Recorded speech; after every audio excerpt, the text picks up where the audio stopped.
volumes of appendices. Yeah. 1 to 5, 6 to 11. Yes, You should also have a rebuttal-proof evidence. Yeah. And a rebuttal set of appendices separately bound. Yeah, I've got all those. Thank you. Excellent.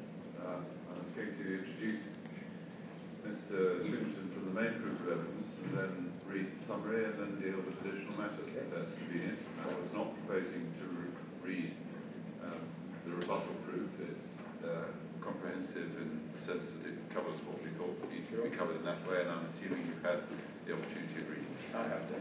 Excellent. Thank you very much indeed. Mr. Singleton, you're Paul Nicholas Singleton, is that right? That's correct. You hold, by way of formal qualification, degrees of Bachelor of Science, Master of Arts. You're a member of the Royal Town Planning Institute, is that correct? That's correct. You've had over 32 years' experience working in planning, public and private sectors. You're presently a director of Turley Associates, is that right? That's correct.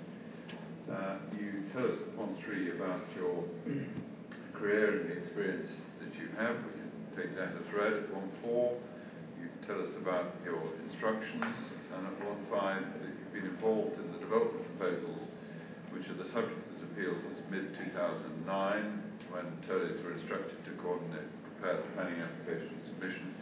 You undertook negotiation with council officers during the termination of the application, and have subsequently provided general advice. Is that correct? That's correct. Thank you. Could you go then, please, to the summary of proof of evidence?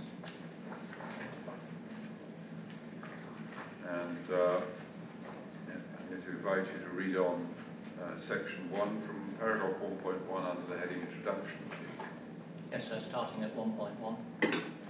I appear at the inquiry to present expert planning evidence in relation to Peel Energy Barton Limited's proposals for a 20 megawatt biomass fuel renewable energy plant on land to the west of Barton Bridge in Trafford. Full details of my relevant qualification and relevant experience are set out in my main proof. My evidence identifies the key issues in respect to the appeal proposals and assesses the proposals against the relevant tests and considerations arising from the development plan, national policy and guidance in relation to planning, energy, production and waste management, and other material considerations. In section 2 of my proof, I record the fact that there were no objections to the proposals from any of the key statutory consultees at the planning application stage, or from the Council's own in-house or external consultant advisors on health and air quality matters. I also note that the application was refused against officer recommendation for 2 reasons, which were drafted and agreed some time after the committee meeting, and I respond to those 2 reasons in later sections of my proof. Thank you. Then we turn to section 2 and the development plan, please. The Council's reasons for refusal of planning cite only one UDP policy, WD5, which ceased to be extant on the Council's adoption of its core strategy in January of 2012. Neither the reasons for refusal nor the Council's statement of case allege any conflict with the regional strategy or the most recent additions to the development plan, which so are the core strategy and the joint waste plan. In my proof, I assess the proposals against the relevant policies of the development plan and conclude that they are both compliant with and derive positive support from all 3 components of the development plan. In particular, I note that the development plan identifies clear and specific targets for carbon reduction and for the development of renewable energy facilities, including biomass and the reference to there, etc. The development plan seeks to maximise the reuse of waste and to move the management of all waste streams to the highest level practicable within the waste hierarchy. Seeks that as much of Greater Manchester's waste as possible should be dealt with locally, and that the need to transport waste over great distances should be minimised, and seeks that facilities proposing to recover energy from waste should have potential to provide combined heat and power. And National Policy and Strategy, Section 3, please. My review of national policy and strategy in Chapter 6 of my proof demonstrates that the Government has afforded the highest priority to the challenge of tackling climate change and sees a dramatic increase in generating capacity for renewable energy as a critical component in meeting that challenge. Biomass is recognised as a significant source of renewable energy and as providing specific advantages in terms of the reliability and resilience of energy supply. Following on from this, the Government has identified an urgent and pressing need for the development of new generation capacity for renewable energy. And the National Policy Statement advises that in respect of nationally significant infrastructure projects, applications should be assessed on the basis that there is a need for this type of infrastructure. However, the National Policy Statement can also be material to other energy proposals which are not classified as NCIPs. I conclude that there is considerable support for the appeal proposals from government strategy and policy, and that the proposed plan will make a significant contribution to meeting the urgent and pressing need for renewable energy production capacity that has been identified. I also conclude that substantial environmental and economic benefits will result from the development, and that it will also make a significant contribution to meeting the key objectives of the waste strategy and PPS 10.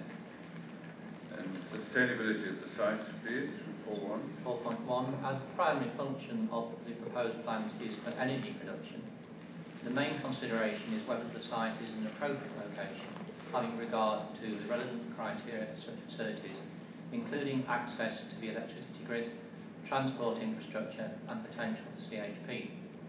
My evidence has shown that the site scores highly on all the relevant criteria and is a very appropriate location for such a facility. I've also addressed the spatial strategy and site, that should be suitability, I think, so as required under Policy 10 of the Waste Plan, with regard to the suitability of the unallocated site. And again, my assessment shows that the site meets all the relevant criteria and the proposal complies with that policy. And Section 5, effect on regeneration and investment, please. I have shown, by reference to other planning decisions, that there is no evidence at a general level to show that proposals for and development of energy or energy from waste plants deter investment in new homes or commercial development within the area surrounding the site. I've also shown, by reference to Peel's own investment programme and the development activity identified in Mr Hetherington's report, that development and investment activity and confidence in the area surrounding the appeal site has continued at a high level throughout the period since Peel's proposals for the site were first made public. And this is in spite of the fact that this period has coincided with a major downturn in the economy and that the proposals have received extensive and frequently adverse publicity in the local area. Taking these findings alongside the fact that the recently adopted core strategy does not identify any of the residential areas nearest to the appeal site as being in need of regeneration, I reject the Council's first reason for refusal as lacking any proper foundation or justification. You corrected the word in the first line, recovery should be recently. Recently, yes, sir.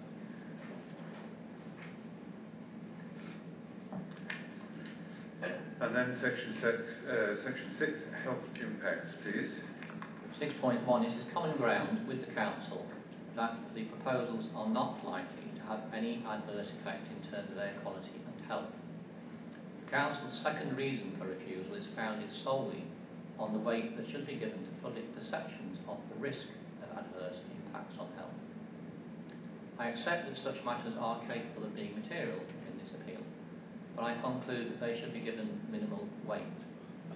My reasons for adopting this conclusion are set out in my evidence and include consideration of the clear advice set out in government policy with regard to the respective roles of the pollution control and planning regimes, the fact that the Environment Agency has given careful consideration to these matters and to representations received from the local community, and has found that the plant will meet the necessary standards required for a permit to be issued. The clear advice given by the HPA and the PCT.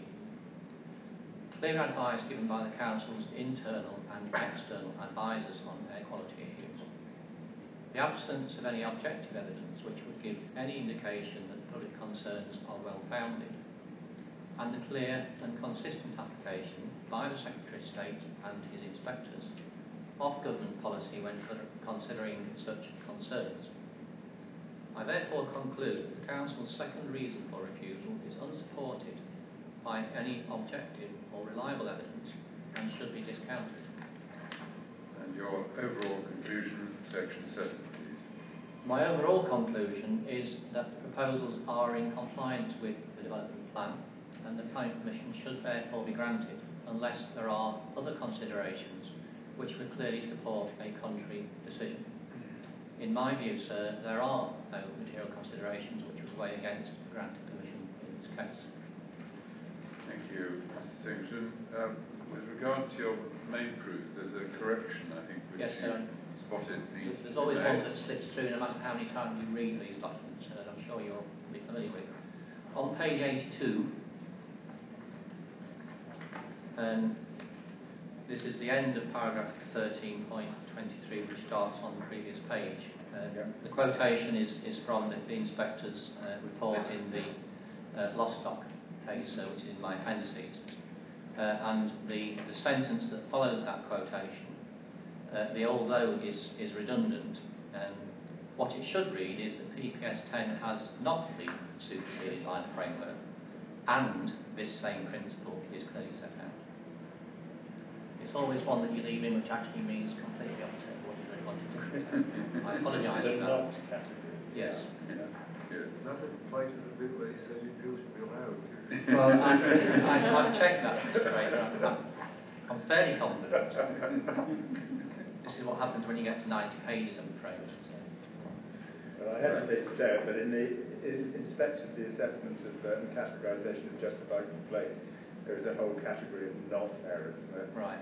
Where a crucial word is it doesn't happen very often, but it does happen. If the inspector can make those mistakes, then I'll be good company. Now, Mr. Singleton, we need to deal with some additional matters. The first is, just as we start to look at some of these factors, and particularly the local policies, local considerations, to ask you, please, about your own experience, and your own experience particularly in Manchester, the extent to which you are, as it were, at home here, as opposed to being used to working somewhere else. Can you help about that, please? Yes, sir. As I say in my introduction to my proof, my planning professional experience now extends over 32 years, but 29 of those have been living and working in Manchester. And that 29 years, sir, includes 5 years when I was planning officer at Salford City Council, therefore in a neighbouring authority, and another 4 years during which I was both based in Trafford Park, in an office in Trafford Park, and I was providing consultancy services to the former Trafford Park Development Corporation in various aspects of their work in the Trafford Park area. So I do have a strong familiarity with the area itself, but I would also point out that on behalf of Peel, I have also been engaged in making representations to the core strategy at every stage of its preparation, in meeting and discussing with officers the issues around the core strategy, and so I was also present at most of the sessions of the examination in public to the core strategy, so I am also familiar with that document. Thank you. Then, having just said that about the development plan, I turn please to ask you about the development plan. It was suggested in cross-examination, I beg your pardon, in examination in chief of Mrs. Harding, that you were being somewhat schizophrenic in your approach to criticism of her with regard to the development plan. What did you say about that, please? Clearly, I don't agree with the proposition, sir. First of all, I don't suggest at all that the appeal should not be determined in accordance with the most up-to-date development plan. That clearly is the correct approach. I think what was being referred to was a point that I made in my rebuttal, that given that the recently adopted documents, the core strategy, the joint waste plan, and other matters, given that these documents are not referred to in the planning authority's decision notice or in its state of case, I was just a little surprised that Mrs. Harding had recited them at such length in her proof. To me, sir, having done that, it suggests that she was seeking to lay the foundation for arguing that the appeal proposals are in conflict with those policies. But she doesn't really go there later in her proof. So I was just surprised about that approach, sir. In my view, if it wasn't intended by Mrs. Harding, that she should be seeking to establish a position of conflict, then I think all of those development plan policies could have been dealt with very briefly in her proof to say, yes, these are new, these are the relevant ones now, but the Council does not allege any conflict with them. That was my point, sir. But, sorry, I was just going to say that there is a suggestion in Mrs. Harding's proof, I think in paragraph 626, that, yes, that the Inspector Secretary of State should have regard to the criteria and policy approach in the now expired defunct UDP policy WD5 when interpreting and applying the new policy. What do you say about that? Yes, so that's certainly how I read that paragraph, that the implication was that you and the Secretary of State should have regard to the criteria of WD5 in understanding, interpreting and applying the core strategy policy L6. So in my view there is no basis for taking that approach in any statute or guidance or anything else that I have seen. And I deal with that, sir, at my rebuttal proof at paragraph 2.33. One of the other things that Mrs. Harding does, and it's 693 and 694 of her proof, is to, I think, make the suggestion that areas identified in the UDP as regeneration of priority regeneration areas,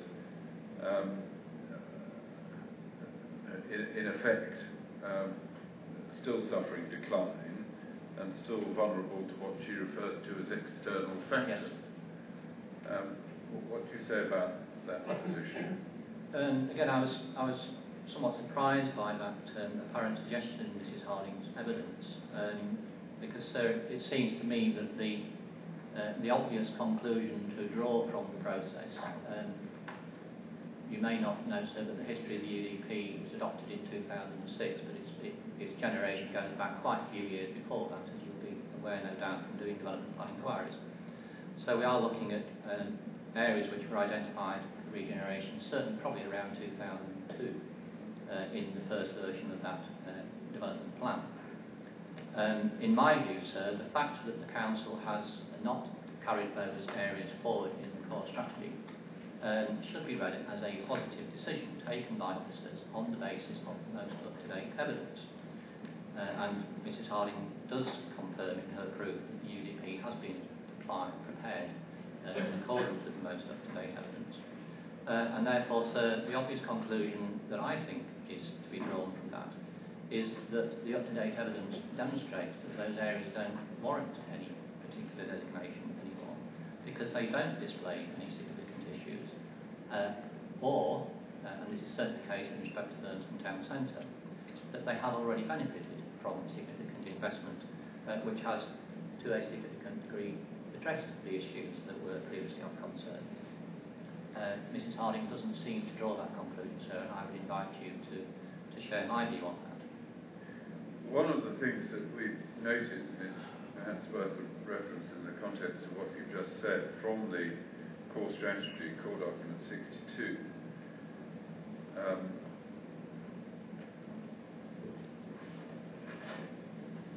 Yes. I'm not going to risk the page numbers, though I think in your version it's page 6, but it's paragraph 1.9. Yes. There's a specific section in the UDP which is headed evidence-based. Indeed, yes. Which tells us that in preparing this document we've used the most up-to-date information available and have commissioned research and a number of surveys to complement existing information. This evidence gathered is an ongoing process to be used to inform and update the LDF. The list of documents used to support this core strategy can be found in the core documents list available on the Council's website. So in terms of evidence base, is there anything more up-to-date than the core strategy? No, not that I'm aware of, sir. And again, as I said, I was involved in the core strategy examination, and I can advise you the evidence base was well in its quantum. Yes, there was a huge amount of evidence prepared by officers and commissioned in various studies and other reports which was used to support and inform the core strategy.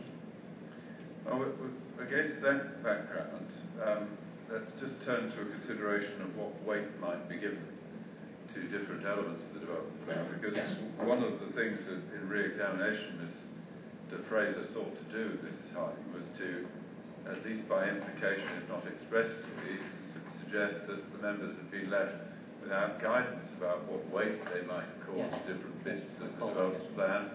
There they were at sea in this tempestuous business without knowing what they should do. What do you say about the members, and perhaps we can start with the committee report and the guidance that they were given about weight? Yes, so if that was a suggestion, I would say that is incorrect. In my view, the members were given very clear advice, and if we look at the committee report, which is CD 46,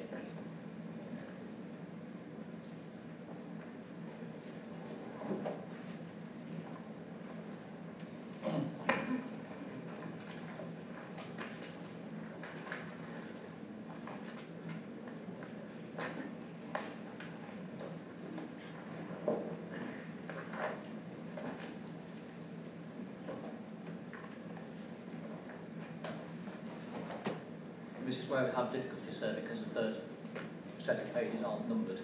No. Or paragraphs aren't numbered until we get to the observation section. But yeah, I'm in the same boat, but what I take on the 7th page in,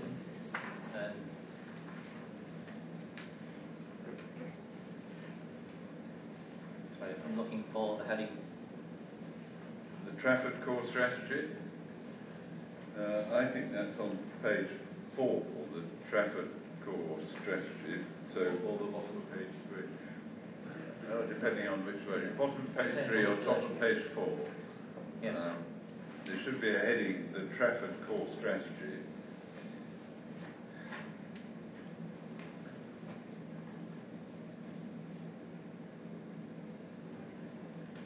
Yes, sorry, it's at bottom of page 4. And in that section, the officers are providing the members with the information as to the stage which the core strategy had reached. Members are advised that the core strategy has just completed its examination in public, with the inspector due to report by December. And they say in very clear terms in the following paragraph there, sir, that the core strategy provides an up-to-date expression of the Council's strategic planning policy and can be considered to be a material consideration, alongside the regional strategy and the UDP. But in terms of telling the members what the most up-to-date bit was, yes, is that paragraph clear or unclear? I think that's very clear. Okay, well that was the core strategy, and the advice the members were told provides an up-to-date expression. Yes. Where else can we go, please? Greater Manchester Jolly Unit, GMGU, so we're now familiar with that shorthand version, which follows part of the consultation. 3 pages further under the consultations heading, bottom half of that page, GMGU. This summarises, I think, almost completely what was said in the actual response that you've also been taken to at other times in the inquiry. What I would draw your attention to is the policy position section of that, where the GMGU were telling the officers, and therefore traffic officers were telling the members without any qualification or caveat, that the Greater Manchester Waste Plan was at an advanced stage, being submitted to the Secretary of State in February 2011, be subject to public examination, but no objections were received at publication stage in relation to policies 8 and 10, and therefore significant weight can be placed on the waste plan policies.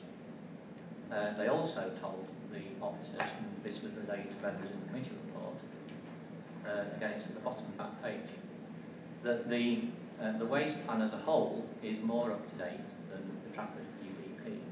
in particular because the UDP is not compliant with the European Waste Framework Directive.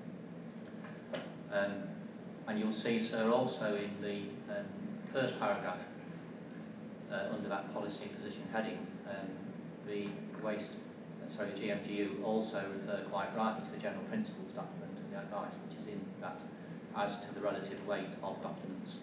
That's the quote from paragraph 18, where a DPD has been submitted for examination but no representation to be made in respect of relevant policies.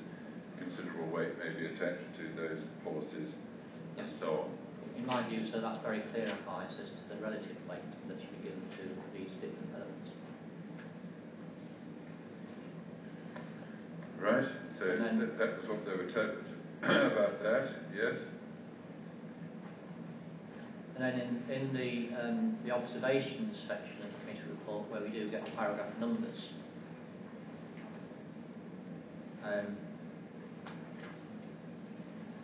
paragraph 7 is, I think, relevant because what that tells the members is, and it's in the second sentence there, it should be noted that this plant's primary purpose is to generate power and heat using biomass as a fuel rather than merely the disposal of wood waste. And therefore, whilst waste disposal policies are relevant, greater weight can be attached to approved and emerging development plan policies and government guidance relating to renewable energy sources, and particularly biomass. Again, so that's very clear guidance. And that, of course, you'll see in my evidence is what I also argue. A reference there to greater weight, yep. Yes. And then in paragraph 8, members are advised that since the adoption of the revised UDP in 2006, government policy relating to renewable energy sources, including biomass, have become more explicit and now carries significant weight in consideration of this proposal. So again, I think that is very clear. And then in paragraph 9, this paragraph summarises the content of PPS 10, which, remind ourselves, was issued in March of 2011. And the officers state that the policy makes clear that the wider environmental and economic benefits of renewable energy projects are material considerations and should be given significant weight in the determination of planning proposals. And again, it states that this policy document postdates the revised Trafford UDP and makes clear that when developing policy, local authorities should promote and not restrict renewable and low carbon infrastructure. And then finally, I think on that section, paragraph 11,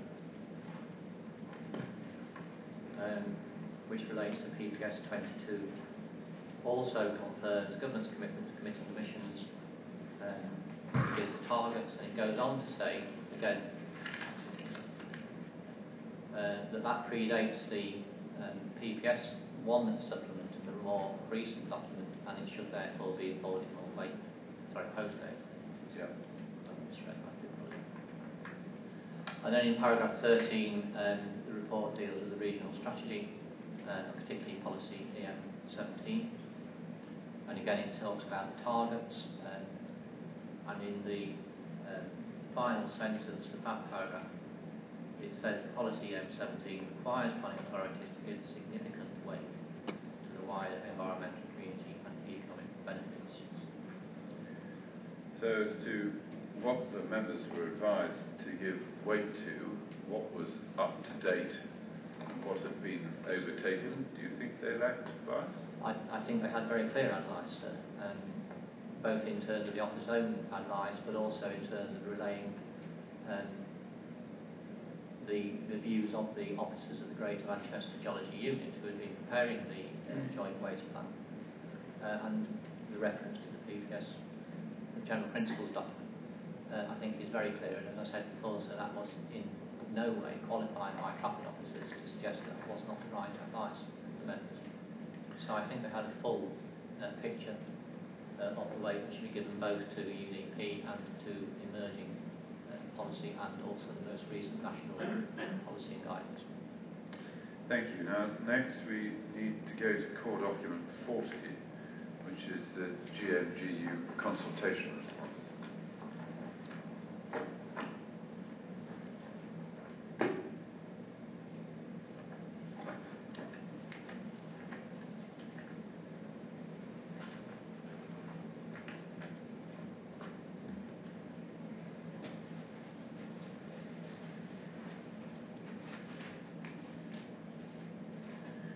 Now, we, in referring to this, we just remind ourselves that in re-examination, Mr. Fraser took Mrs. Harding to a consultation response from GHGU with the suggestion that they not concern themselves with the site specifics and weren't concerning themselves with the issue of the supply of waste wood.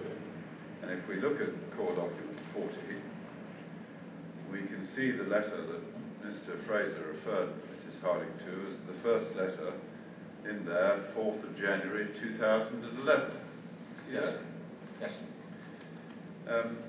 What wasn't done, however, was to refer to the subsequent letter of the 11th of March 2011. Yeah. Can you tell us, please, the GMGU first response submitted 4th of January. What's the position on that, please?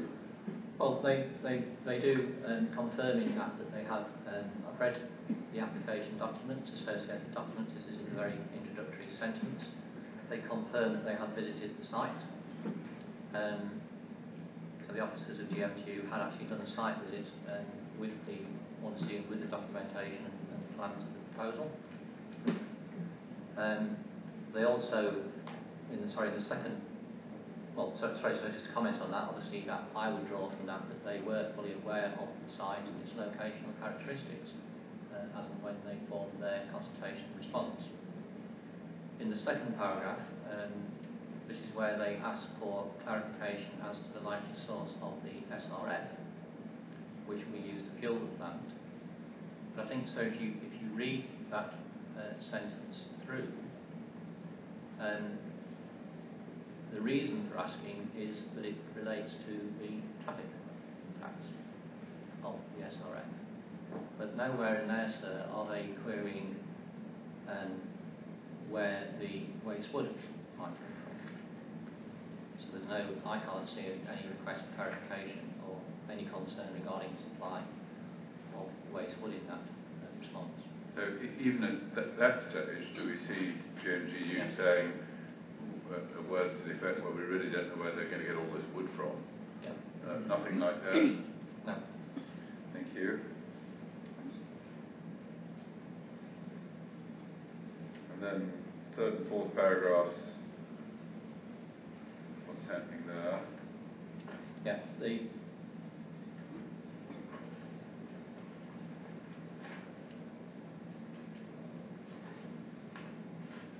this then goes on to make clear that they understand that the plant will use waste wood as a major component of the fuel.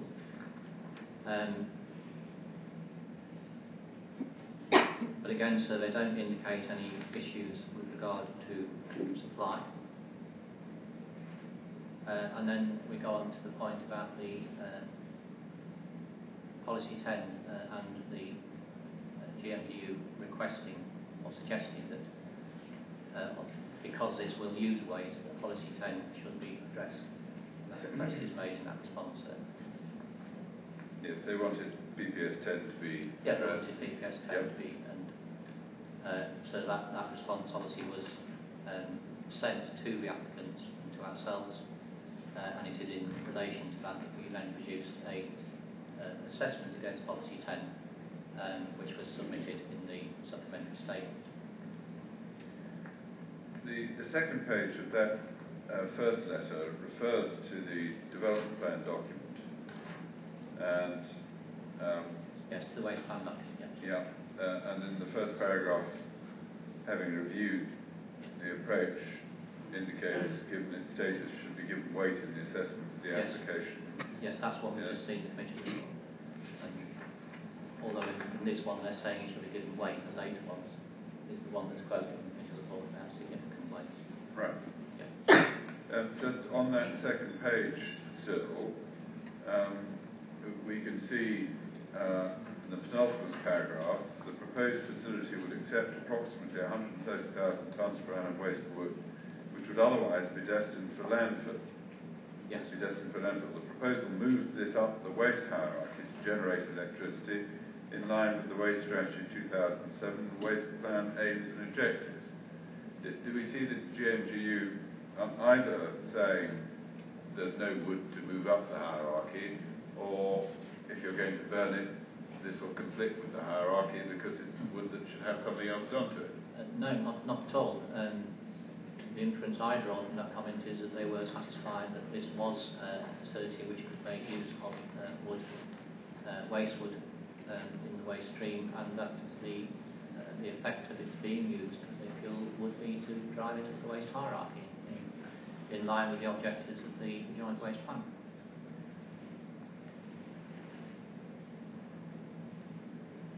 The next paragraph deals with Waste Plan Policy 8, which is yes. the CHP policy. I don't think we see any reference to this in either the Council's reasons for refusal or statement of case of objection to the proposal, do we? No, indeed. But the GMGU on page 3 have a request the applicant should provide details about how this heat will be utilised. Yes. Yes? Yes. And then there is the conclusion, which Mr. Fraser referred to. Yes. Yep. Yep. Which expect you can see what's said, including the comment he drew attention to. GMGU have no comments to make on the suitability of the location of the proposed development. Nonetheless, they support yep. it from the point of view of the hierarchy and so on. Yes? Yes. Well, having then seen that response, let's go on to look at the consultation response to which the re-examination refer. Yes. And just help us about that. Well, just the point I just made, sir, as I just mentioned, when the first response was sent to the applicant and to ourselves, we reviewed it, and that's the point at which we did the assessment against Policy 10, and it is also that supplementary statement, which is CD 50A, also includes information in relation to the study which had been commissioned to look at potential heat users. So that commentary was also in there, in that document. As we've said before, so the final report was not submitted because it did contain confidential information, but officers were briefed as to its general conclusions. So right. When we look at the 11th of March response, first of all, you can see from the covering email from Neil Tomlinson, from Philip Lane, that confirms that this second response is made having looked at the additional information submitted by Turkey Associates in February 2011, and that is the supplementary statement that was then sent by the Council to DMGU. So that's the context of this second set of comments. Right. The letter itself then says in the first paragraph, receipt of additional information, supplementing the yes. We've read it. We'd like to make the following comments relating queries raised in my original response. Yes. The first one, origin of solid recovered fuel. They question the short distance. Yes, I mean they seem to accept that it will be sourced from the northwest, and they accept the point that we make that it is likely that the SRF will travel a relatively short distance from its source to the plant. The only question that comes out here is, well, what is meant by short distance? But there's nothing, sir, in that comment that suggests that in any way that not having a precise answer to that question at the time of the application being considered would be an obstacle to permission being granted. And again, so in connection with that general point, Peel and the applicants and ourselves did advise the Council that it wouldn't be possible to give a definitive answer because the contracts for the SRF would only be entered into obviously once permission was in place, permanently in place, and Peel are absolutely certain as to the timescale when the plant would be built and brought into commission. There's no point putting contracts in place until you get to that stage. And clearly, the actual source would depend upon the detail of the contract. But what I would say is that given that haulage costs are a significant factor in the overall cost of the fuel, it would be nonsensical for Peel to source that from a long distance. The likelihood it is going to be sourced very locally, and travel distances will be relatively limited. I think cost is such a key driver in that equation, really. Right, and then the next heading is Planning Policy Statement 10 in Greater Manchester Joint West Development Plan document. What are we being told here, Mr. Singh? Well, this is part of what we've looked at in the committee report, that this updates the Trafford officers as to the position that the Joint Waste DPD had reached. And this is where they're advised that no objections are being made in respect to the policies 8 and 10, and that you see that first full paragraph on the second page, that this is where we're told that significant weight can be placed on waste plan policies, and the point about it being compliant with the Waste Framework Directive. So that's the context for that. And then the letter goes on to acknowledge the assessment which had been undertaken by the applicant against Policy 10, and in that third full paragraph, notwithstanding this, GNGU are satisfied with the assessment against the Waste Plan Policy 10, and the reference to paragraphs 219 to 265, so there is a cross-reference to the supplementary statement 10. We're going to look at that. That's core document 15A. 15A, yes. Can you just note that the sentence before told us waste wood will comprise 65% of fuel, SRF will comprise up to 5%. So it's important that the proposal is assessed against the relevant waste policies. Yes. So GMGU taking the view that the policy compliance exercise was important, and in that context, they're then telling us that, notwithstanding this, having assessed it against what they regard as the important waste plan policy 10, they're satisfied. Indeed, that's exactly what I draw from that statement. Well, let's have a look at core document 15A and see what they were told that satisfied them.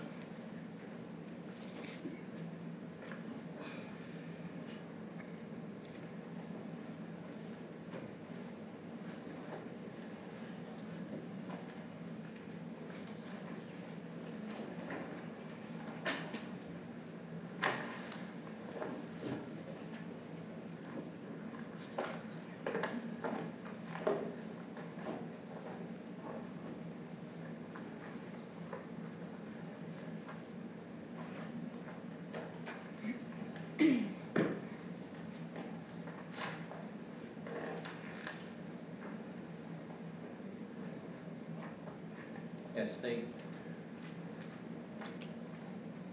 policy 10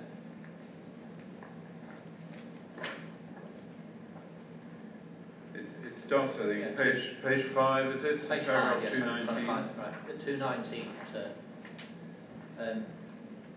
This is where we address policy 10 of the Joint Waste Plan.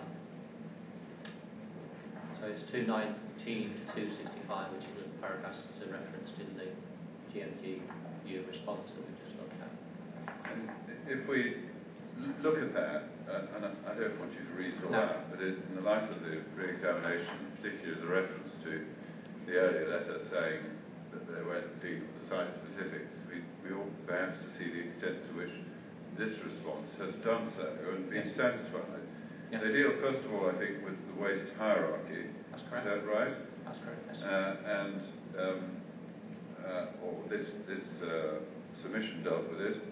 It set out the hierarchy, dealt with what the material was at paragraph 222. That's correct. And at 223 dealt with, in essence, what would otherwise have gone to landfill.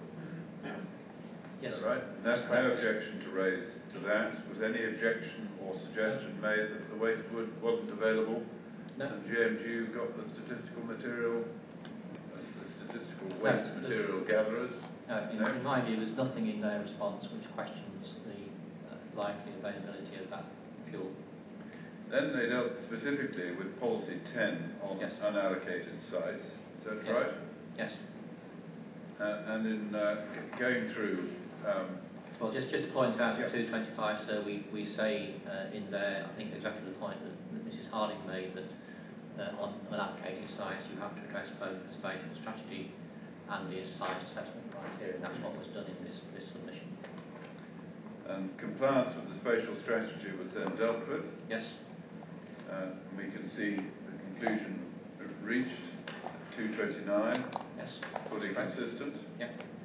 And then contribution to waste plan aims and objectives was then addressed. Yes. Each of the objectives set out are addressed in turn there.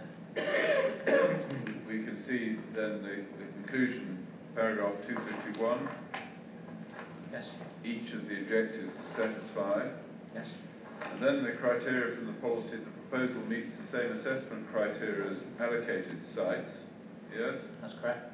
And that, as a policy, is addressed. Is that right? That's correct. Including, we should perhaps make it clear, perhaps obvious, but make it clear that these were site-specific considerations. These are all site-specific considerations, yes. Including, for example, 256, the site's location adjacent to the ship canal. Yes. These pick up all the points about proximity to good transport, accessibility, points about co-location, etc. So all of the matters that are involved in same assessment criteria as allocated sites addressed, including national policy compliance. Yes. Through to paragraph 265, with this statement saying, in conclusion, the proposed development satisfies all the requirements of policy 10. Yes. And the GMGU accepted. Well, exactly that, sir. I think if you look at the that final sentence, the third paragraph we've just looked at on page 2 of the 11th of March response, I think that's very clear. They are satisfied with the assessment against waste plan policy as set out in paragraphs 219 to 265 of the supplementary statement. There is nothing there that they query or question or challenge or don't agree with. And that was site-specific, was it? Absolutely. And as we've seen before, we know that they were familiar with the site and its surroundings because they had visited it only before they issued the March response. Sorry, the January response. Then the final part of the letter referred to Waste Plan Policy 8 and the fact of a study being commissioned, and you've referred to that already. Yes. We need not, I think, say anything further about that. No, the only point it did come up, I think, in examination of Mrs Harding. I think that, as I say, this letter, I think, is a very clear position statement in terms of the GMGU views, but they didn't seek any further information to query that, and they didn't seek any other opportunity to make further comments on the application before it reported to the Council's Committee. So this was their full view based on all the information they had. Thank you. Then away from that, please, Core Document 40 to an issue related to the Joint Waste Development Plan document. You'll recollect that when I cross-examined Mrs Harding, I put to her that she would be aware of the fact that there was a criteria adopted for the assessment of sites for suitability for waste management activities that adopted a distance of 250 metres from nearby residential property. Yes. As one of the indicators of suitability for potential sites. Yes. Yes? I recall that. She confirmed she was aware of that. She did, yes. But in re-examination, she was taken to paragraph 428 of the waste plan yes. and asked whether that was the reference which dealt with the 250 metres in the same way. Do you recollect that? Yes. What is your view about that, please? Maybe help us go to the swatching all up in press.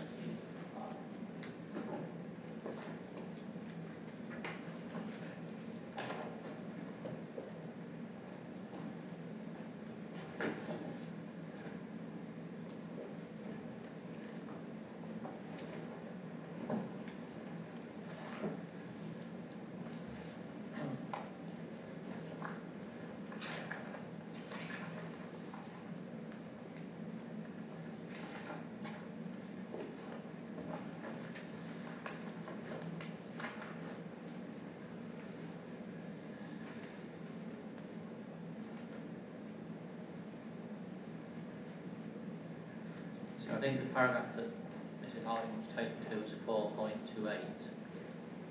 Yes.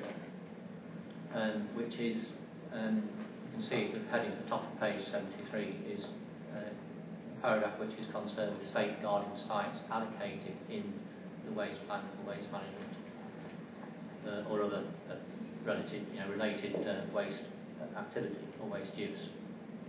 So that's the context of this paragraph. And I think the question that was put to her was that, does that paragraph say that development within 250 metres of an allocated site, sensitive development, this is about sensitive development which includes clearly residential, you can see that in the second sentence of the text. Sensitive sectors include residential development, schools, hospitals, etc. And what this policy is doing is saying the 250 is applying it to that safeguarding policy. I think the question put to Mrs. Harding was, does that paragraph say that sensitive development within 250 metres of an allocated site is ruled out? And I think the answer was no, it only states that it should generally be avoided, which you can see those words in the final sentence. No doubt Mr. Fraser will correct me if I'm wrong about that, but that's what my notes say. But if that is the case, then I would say that response slightly misses the point, really, as to the relevance of the 250 metre distance in the plan, the way that it's used in the waste plan. And just to look at that, if we look at policy 11, what policy 11 is trying to do is to put in place a policy which will safeguard sites which are allocated in this joint waste plan. And the purpose of that is to make sure that once a site is allocated, that it is, all things being equal, deliverable in order to provide for the waste management needs of the Greater Manchester area.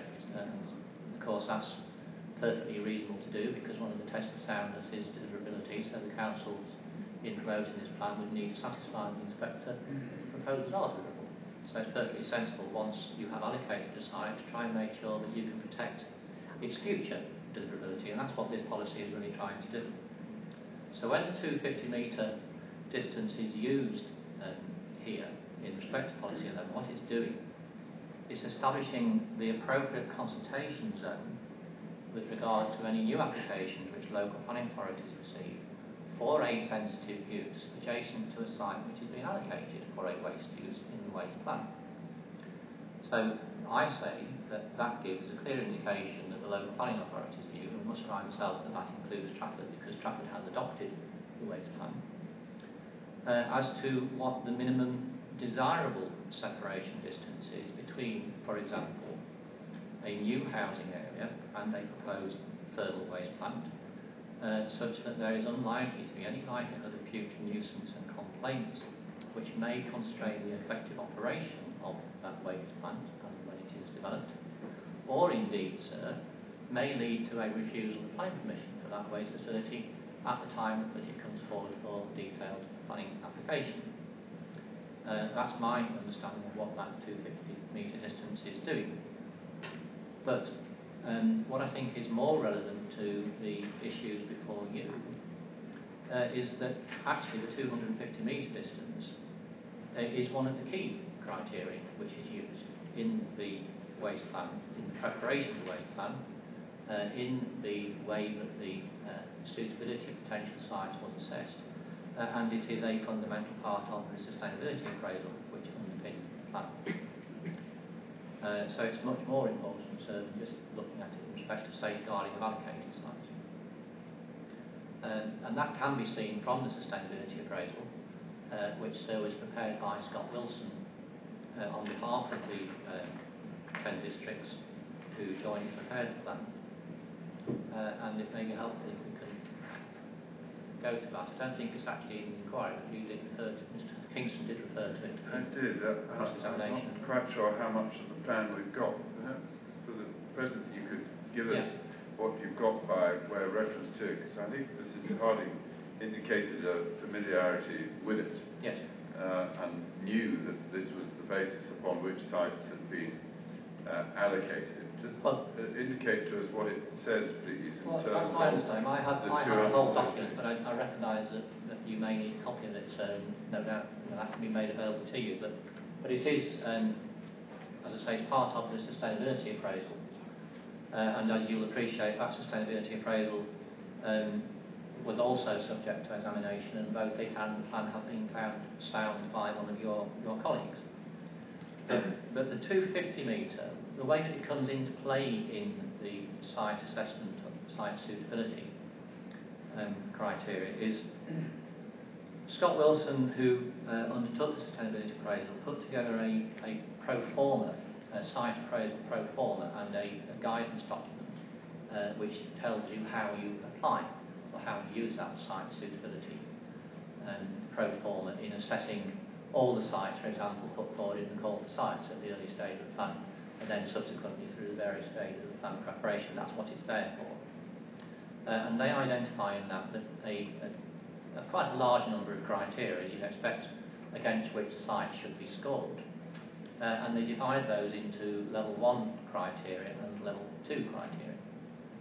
And a level 1 criteria, so you might be familiar with this approach. A level 1 criteria is one which, if a site put forward fails the level 1 criteria test, any one of them, then it's discounted at that stage and it's not put forward to the next stage in terms of future assessment. So it's a showstopper, if we can use that term. Whereas a level 2 criterion is defined in the guidance note as a constraint. So it doesn't rule out the site. What it means is you then have to go on to further assessment and look at more detailed particulars of that site and its suitability. And this is clear. There are 2 questions within the guidance document. Question 6 says, is the site, this is the potential site for waste use, is the site within 250 metres of an individual house or dwelling? And question 7, which says, is the site within 250 metres of a settlement, a residential settlement? And that might be more geared to when you're looking at sites in rural locations, I don't know. But as I say, the level 2 criteria are constraints. So if a site which is being assessed is within that 250 metre distance of existing housing, the person carrying out the assessment is then required to take note of the actual distance involved between the site and the nearest housing, the broad number of houses which are in that nearest settlement, what the existing and proposed neighbouring land uses are, and also various attributes of the site in terms of its physical and environmental constraints. So really that's gathering information to be used then in that more detailed assessment as to whether this would be a site which could be appropriately allocated in the waste plan. But it doesn't rule it out at all. So that's the sort of that's the general criteria. That's the process that's being gone through. In relation to thermal treatment plants, yes, that is where heat's involved in whatever way, did the sustainability appraisal adopt an approach which identified whether the 250 metres was appropriate for treatment plants of that kind? Yeah, 250 metres was used for. To check that actually, but I think that's correct. I think it's something actually I read out to Mrs. Harding from the glossary in the sustainability appraisal that this was for thermal treatment, 250 metres. Yes, I can double check that. I'm certain that's right, that it applies to the. There's no suggestion that a greater distance would be required for thermal treatment. That's certainly true. So we've got the position at this inquiry, I think, where we now have got, I think, I've seen recently the final agreement about the distances, but where in essence the appeal site is twice the 250 metre distance used in the assessment of sites in the waste plan. Is that right? Well, that's right. I mean, if I may just add, I think a clear indication of that is that the waste plan, now adopted and found to be sound, clearly contemplates the position where a waste plan can be developed at 251 metres from a site without any particular issues arising, and clearly anticipates and contemplates the position where a new housing proposal can be put forward within 251 metres of an existing waste facility or an allocated site within the waste plan, and if it's located at 251 metres, there is no requirement under Policy 11 for the relevant planning authority to consult with DNGU. The only implication of that can be that they don't think there are likely to be significant issues. So there's no consultation requirement if it's over the 250. But if it's less than 250, that, as we've seen, isn't a showstopper. It's then subject to a more detailed assessment with the particular characteristics of the site. So out of that arises that Yeah. the site at 500 metres Indeed. away from settlement, separated by the Davyhulme works, it is compatible with the spatial strategy. Yes. And that's something We're twice the distance, twice that minimum. But where does that leave the council's position then, through Mrs Harding, arguing that 250 metres is just too small a distance, and it ought to be at least 500, if not more? Well, it would seem to me that if that argument is being advanced by the council, and the council is effectively setting its face against its own plan, let's say has adopted within the last 12 months, has adopted the joint waste plan.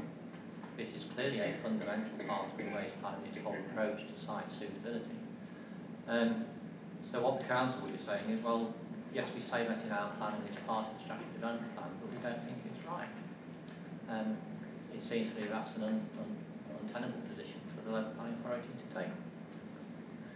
Thank you. Let's go to waste wood supply, please.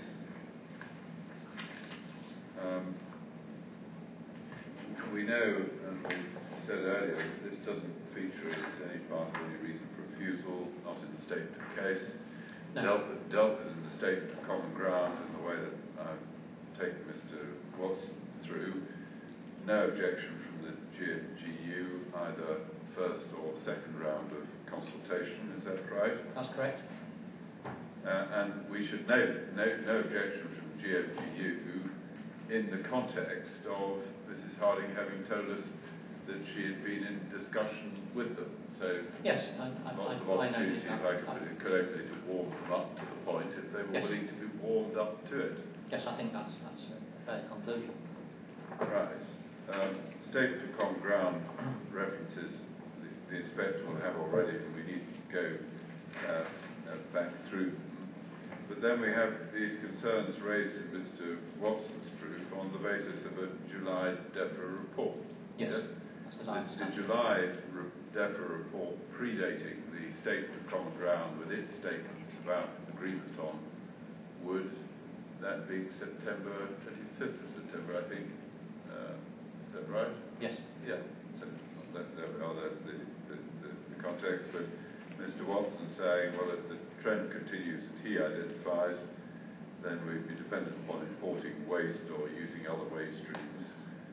What's your position, please, in the light of Mr Watson's evidence? Well, I don't agree with Mr Watson's proposition. I think there are a number of reasons why I don't agree. First of all, if you look at the actual policy position, I would say there is no requirement for the authority to demonstrate a need for proposed development in the relevant plan, and I point to EN1 paragraph 3.1.3, paragraph 98 of the framework. Can I just ask, I've noticed that I make you shuffle the documents more than we've made you do already, but EN1, is this familiar material? Very familiar, yes. yeah. Sorry, the members of the public in the EN1 is the national policy statement we referred to. Yeah. And the national policy framework at paragraph 98. So there is a clear statement in government policy that the need for renewable energy facilities, including biomass, is urgent. And again, that's in EN1 at paragraph 3.3.15. We've already talked about the regional strategy, which has clear targets for renewable energy and biomass. And Mrs Harding agreed in cross-examination that those targets have not been met. But EN17 in RS also goes further and says, well, even if those targets have been met, that of itself would not be a reason for refusing permission for an otherwise acceptable proposal. So that's a very clear policy statement. So there is nothing there in the key policies which says that we have to demonstrate the need, or indeed that you should take that into account. Secondly, clearly Mr Watson's position is based upon the DEFRA report and the indication that's given about a falling supply of waste wood since 2009. But I would point you, sir, to the report which is in my rebuttal appendix D from AEA consultants who have reviewed all of the relevant information. And you'll see from that report that they confirm that all of the data on waste wood arising is subject to major degrees of uncertainty and is generally unreliable. And that's in paragraphs 15 to 17 of that AEA report, appendix D of my rebuttal. They also confirm that the data is at its most unreliable in respect of the lower classification or lower categories of waste wood. And the reason for that is because there is no real need and no reason for collection of accurate data in respect of that particular segment of the waste stream. That's dealt with in paragraphs 18 to 21 of that appendix. They also show that much of the lower grade wood is going through sites which are not subject to a permit, and therefore there are no records kept because they're not required to keep records, or is in mixed waste streams and again is therefore not recorded as a separate segment of the waste stream. And that's in paragraph 24 of that AEA report. The report also shows that there is substantial evidence to believe also that much of the lower grade wood is being backfilled or burned on construction sites, and that's in paragraph 22. If we just... Sorry, no, say sorry. I don't know, sir, whether you're familiar with the term backfill. It wasn't one that I had come across used in this context, but basically what that means, as I understand it, is that contractors, building contractors, demolition contractors and others, when they have wood which they've taken or is waste from the contract, simply bury it on the site. And there is evidence to suggest a lot of this wood is being disposed of in that way. Okay. Those bullet points you just referred to, essentially this is a market which is not well developed, a lot of uncertainty about what's happening. If you look at the statement of common ground, yes, and see what we've agreed with the council, paragraph 7.9. Sorry, that's 54. I'm sure. 54? 54, yes.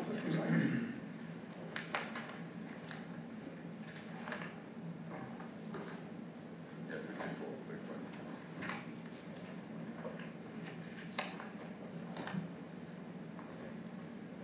Page 23.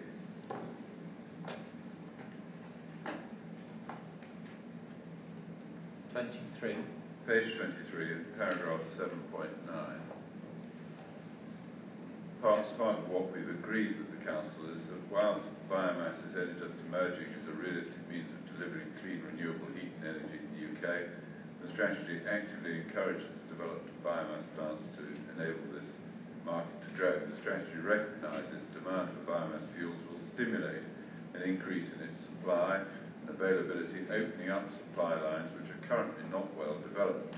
Consequently, this will enable the biomass market to develop further, maximising its ability to contribute to meeting international targets and government objectives related to carbon emissions, renewable energy generation. Still ask you, the points that are being made in paragraph 7.9, yes. Do they resonate happily with the points you've just been making about the data and what AEA is saying? Yes, absolutely. And I think it is a significant point here because the fact that the market for waste wood, and particularly for these lower categories of wood, is immature, I think is highly relevant to this whole discussion about the likely availability of supply. And I'd say so. I don't think that's any different to other what we now regard as recyclables, in all sorts of different waste streams, whether it's aluminium or steel or whatever else it may be. And I would take an example, for example, of waste paper and card. Certainly, sir, I know that it's not that many years ago since waste disposal authorities were collecting nicely segregated waste paper, segregated from all other waste and therefore fully capable of being recycled. But it was being sent to landfill because nobody wanted to buy it. There was no reliable market, there wasn't a demand. And it's a simple fact that you can't recycle streams of waste for which there is no demand. And that's the position. So I think that it's very clear from the AEA report that what we are looking at here is an immature market, and what we need is a development of the facilities that can recover the energy from that supply in order to create a reliable market. So, given that we've got that evidence, what do you say about Mr. Watson's suggestion that increases in landfill tax will mean more wood will be recycled? Well, I think that's an unfounded proposition.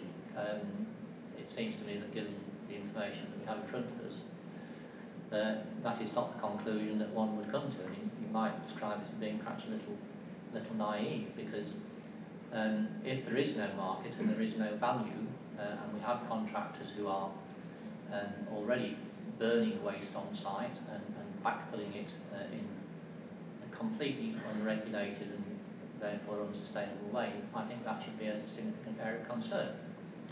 And in that connection with that point, I'd also perhaps just draw your attention, sir, to my Appendix F, which includes Appendix F of my rebuttal. I do apologise, yes. Can you just wait while I get that? Right. I tried to make it simple for me by numbering the appendices in the main proof and using letters in the rebuttal, but it's Appendix F to the rebuttal. And these are various articles from to do with wood recycling in the wood recycling industry. And I'm sure you've had a chance to look at them. Basically, they deal with the current problems in terms of an increasing problem of having to stockpile the current supply because there is insufficient demand to take the wood that's already being generated at the moment. But in particular, I want to go to the third of those articles, which is headed Fears Grow of Waste Wood Mounting. Do you have that? So that's 28th of August 2012. Just hold on a second. Is that in Appendix F? Yeah. It's the third article. It's Fears Grow of Waste Wood Mounting. You see that in bold text at the top of the page. Yeah. What this tells us about is that many wood recyclers have been forced to stockpile waste wood in their yards due to a collapse in the demand for wood, and that's in various texts. You can see it in the caption below the photograph there. Right. And the article tells us that amongst the reasons for that falling demand is the closure of the Sonai plant, which you were told about last week in Merseyside, and also reduced demand from Scandinavia for waste wood, which we have, the UK has been exporting to Scandinavia. But then if we go to the second page of that article, there's a section which is subheaded Surrey, and that's a quotation, a statement by Mr. Foster, who is a local government officer with waste contracts team at Surrey County Council, and he says that Surrey is experiencing problems of shifting waste wood. He's saying that most of the materials collected at the council's amenity sites, which are managed by CETA, if you look at the quotation, he says we've seen gate fees rising, and again that's dealt with in the AEA report. We'll see the increase in gate fees in that report. He said we've seen gate fees rising, and we are having difficulty moving the waste wood. This will entertain the members of the public. He said we normally send it up north. but the logistics mean that the figures don't stack up. So what he's saying is that the combination of gate fees and the haulage costs are actually creating a position where it is more cost effective to send wood which could be used in a recovery process. It's actually more cost effective to send it to landfill. And so I would suggest to you that it is more cost effective to send it to landfill and pay the landfill tax, which Mr Watson has told us has increased significantly over the last few years and is due to increase still more. Then it's probably even more cost effective to bury it in the ground or burn it on site. And I think that is something which you ought to have regard when you consider the future availability of supply. So that says to me that it is very important that we create a reliable and sustained market for wastewood, and particularly those lower grades of wastewood, which are an ideal fuel for this time of plant. You said something about the immaturity of the market a few moments ago, but is there a link between the immaturity of the market and the inadequacy of the data? Yeah, absolutely. Yes, I mean, it's directly linked, because what we are seeing is explained in the AEA report. Because there isn't a market, therefore it has no marketable value. There is no incentive for operators, whether they be demolition contractors or building contractors or where else it may be, that's involved at various stages in the waste management business, and we appreciate there are lots of levels in that business. There is no incentive for them to sort and segregate, and therefore there is no incentive and indeed no ability to keep accurate records of what the quantums of wastewood in these categories is. So that will only become more accurate in terms of the data when there is a market and there is a reason for doing that segregation recording. So the two are very closely linked. Just finally on this, you've also got a statement from Yes. Peel explaining their position with regard to the wastewood market and their entering the market. Is that right? Yes, so that's Appendix E, that same little Appendix E. You'll see a statement from Peel Energy. What that does, sir, is to set out the company's, what it's been doing in relation to assessing the fuel supply, what it's been doing in relation to discussions with potential suppliers, and what its overall strategy is in terms of making sure that there is a robust supply, not just when the plant opens, but also into the future. And you'll see, so that report demonstrates their confidence that position will be achieved. There is also, just on that point also, so you'll see that the note also stresses how important it is, and this really is in the first section of the Peel note, how important it is that they as operators make sure that supply is going to be there and is signed up in terms of contracts. And that's probably as important as having a permit and having a planning permission, because if you don't have that, then you don't actually have a robust, viable business. And clearly that then goes to the whole discussion about funding and getting the bank in place.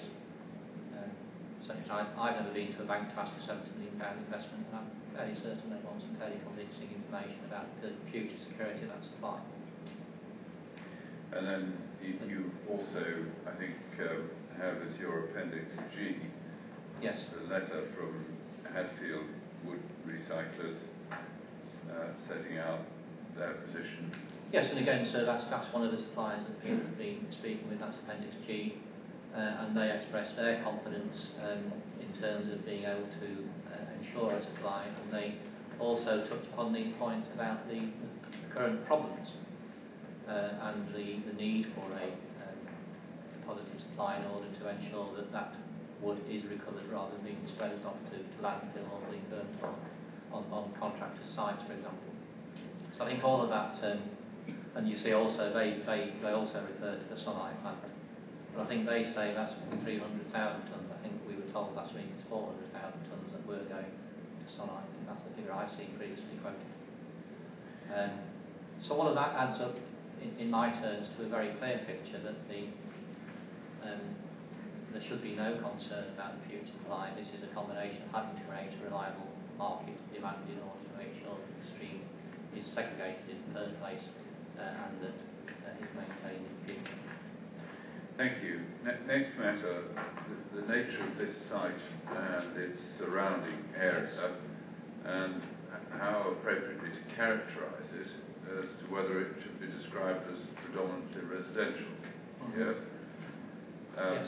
We know, and I put it to Mrs. Harding, that her proof describes the site in paragraph 5.4.7 as falling between Trafford Park and Urnston with regard to the spatial profiles, and that's also in the statement of common ground. Yes, it is. Agreed. Statement of common ground.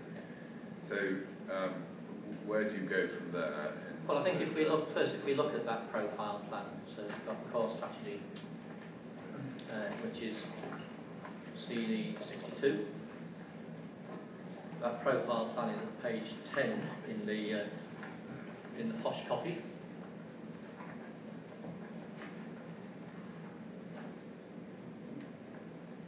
You've been taken to this before, so you'll see that the Trafford Park and the Urnston, the two profile areas, if we can use that term, which we are talking about, and you'll obviously know where the site sits in that sort of white triangle just at the top of the plan. I think we have to accept that the plan is intended to be diagrammatic. I wouldn't dispute that, but it seems to me that when you compare the boundary of the coloured area of Trafford Park and the egg-shaped colour notation for Urnston, that it is much more diagrammatic in respect to Urnston than it is in Trafford Park. The boundaries of Trafford Park hug the canal, they hug the motorway boundary really quite clearly. And I would suggest that part of the reason for that at least is that the officers, when they prepared this plan, weren't really sure where they should put the boundary between the two here, and recognised that it wouldn't be appropriate in particular to place the Davyhulme wastewater treatment work site, which as we've been told is over 80 hectares, to put that in to the Urnston area, which they do describe in the profile text, which you've also been taken to, as obviously being a residential, predominantly residential community. So the two aren't compatible in my view. So I think that's the first point I would make. So on that basis, I would agree with the conclusion that Mrs. Harding has reached, is that this site and its immediate surroundings sit between two areas. They don't really fit in the Urnston profile area. Now, to develop that a bit further, and I think it's useful to do this, if we look at the land use plan, which is in, I'll just put it away, but it's in Statement of Common Ground, CD 54. I hope yours is in colour, sir. Mine's in black and white. I think, mostly I've got colour versions. That's helpful. Because mine isn't. I think I can manage. At the back. Yeah, it's in. I think Appendix 3. Appendix. Yeah. I'm shutting my notes down. Appendix 3 is the land use plan, which is, as obviously it's in the same common ground, it's agreed with the local authority. And that shows the various land uses, and you can see the Davyhulme treatment works, you can see the Trafford Retail Park on there, which is shown, you can see the City Airport, the site of the Port Salford proposal, you can see the macro, which is a macro, so it's a major retail sort of warehouse operation. You can see the Salford City Red Stadium, etc., etc. And usefully, I think this plan also plots on a 500-metre circle and a 1 kilometre circle. And it's fairly easy to see from that, sir, that the non-residential uses, and I group all of those into non-residential, extend for a kilometre beyond the motorway and this station, in this location. So I think that's quite significant. A kilometre is a reasonable, significant distance. So I would say that isn't doesn't support an argument for saying that the site and its immediate surroundings are predominantly residential. They're clearly not on the evidence of that land use plan. Sorry, what have we got on the concentric? Yeah, the first one is 500 metres and the second is the 1 kilometre. You can compare that, sir, to the plans which are in my appendix, my rebuttal appendix, the map info plans, if you want, that you can see that they are the same. In the map info plans in my appendix B. The inner one is 500 metres. I find that surprising, but if it's right, it's right. That's what. Well, I say you can do the comparison. So if you look at the plans, these are computer-generated plans in appendix B. It's taken from the centre of the site, sir. It's taken from the centre of the site. Yes, sorry. 500 metres. Yeah, it's not taken from the stack. Where we've talked about distances to residential elsewhere. Yeah, okay. Yes, I think that might cause confusion. Distances are measured from the edge of the site and the stack position when we've been talking about 570. Okay, yeah, that's yes, sorry. I understand why you might not be absolutely certain as what that's telling you.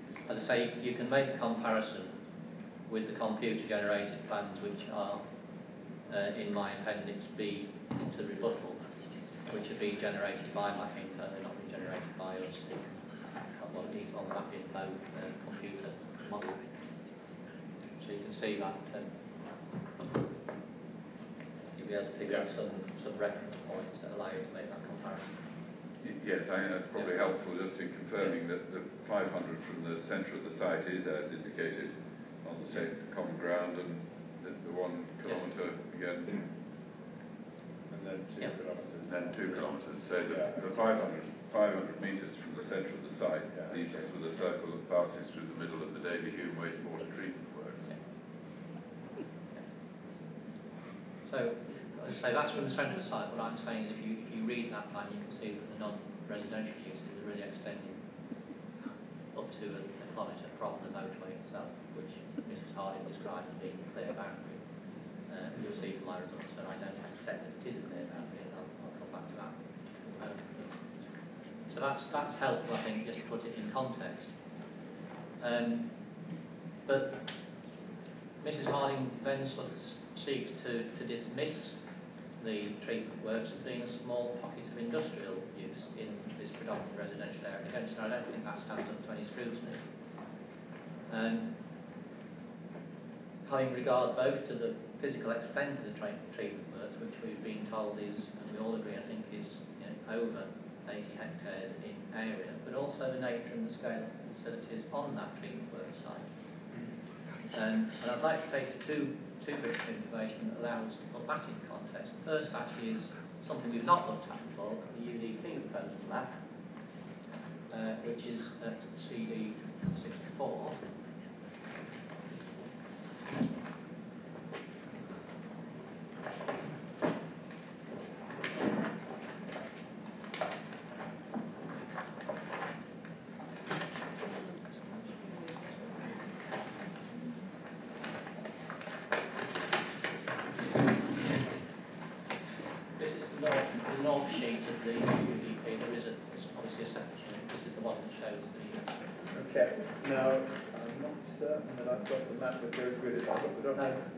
That's the core strategy. The core strategy. Oh, sorry.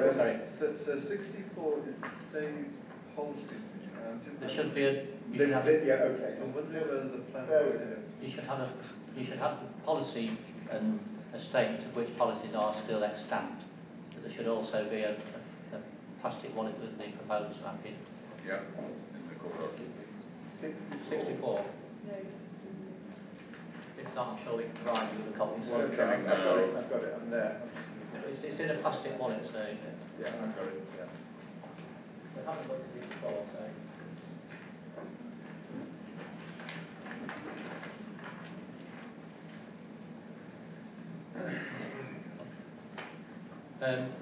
I just thought it's useful just look at the site in context. So you're obviously familiar with where the site is on this plan. You'll get the bearings no doubt straight away. We're looking at the top of the plan, the boundary the district boundary of Salford being Shipdown, which forms this, is defined by a green line because that's an ecology corridor on the location. Do you ever see that? Yeah. You can see the Trafford Park centre rectangle. We've made reference to that, so it may help. You can see the clear boundaries of that on this plan because it's defined by that green hatching on the plan.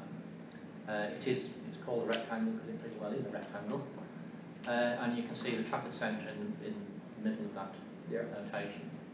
So the wastewater treatment works, you can see to the bottom of the motorway, to the south of the motorway, in that corner, the top corner of this area, and obviously the appeal site is right at the top corner of that plan. Now, I think when you look at this plan and you see the site and its surroundings in that context, you can see the scale of the site in the context of that wider area. And it shows the extent of the wastewater treatment works. And you can make your own comparison of whether that's a pocket of industry when you compare it, for example, to the footprint in the Trafford Centre. I'm sure nobody would say that's a pocket of retail. It's a very, very substantial area.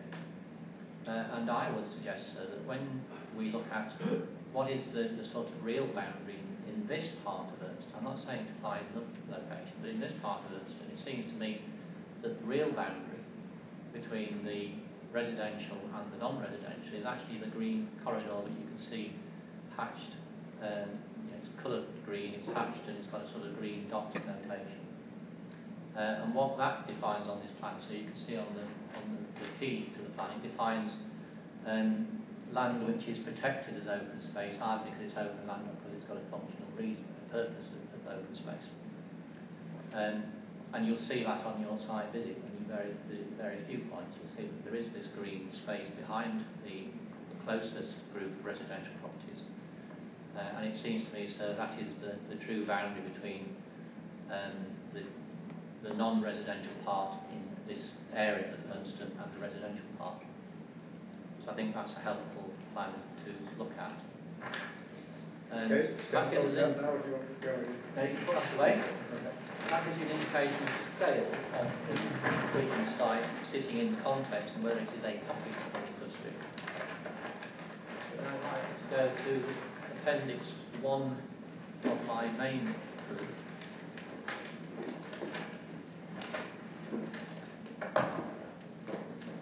I'll just put this back in the folder today.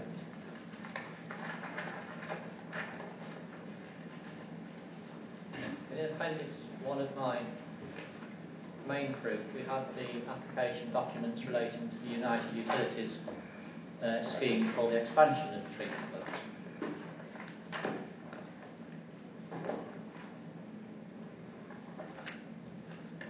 This has been talked about at various stages. And there is a very helpful oblique view in this, which is drawing 2003. You can see the drawing numbers in the plastic wallets. 2003 is a site oblique view. And if we take that out, it will look like this.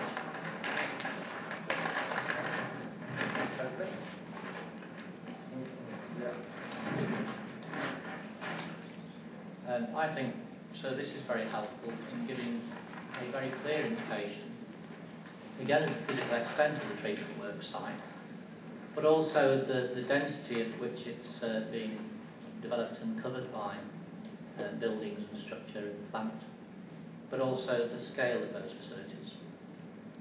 And it's also very helpful because it shows our site, which you're familiar with because you viewed it from the sort of raised platform that we stood on when we went on the site visit before the inquiry opened.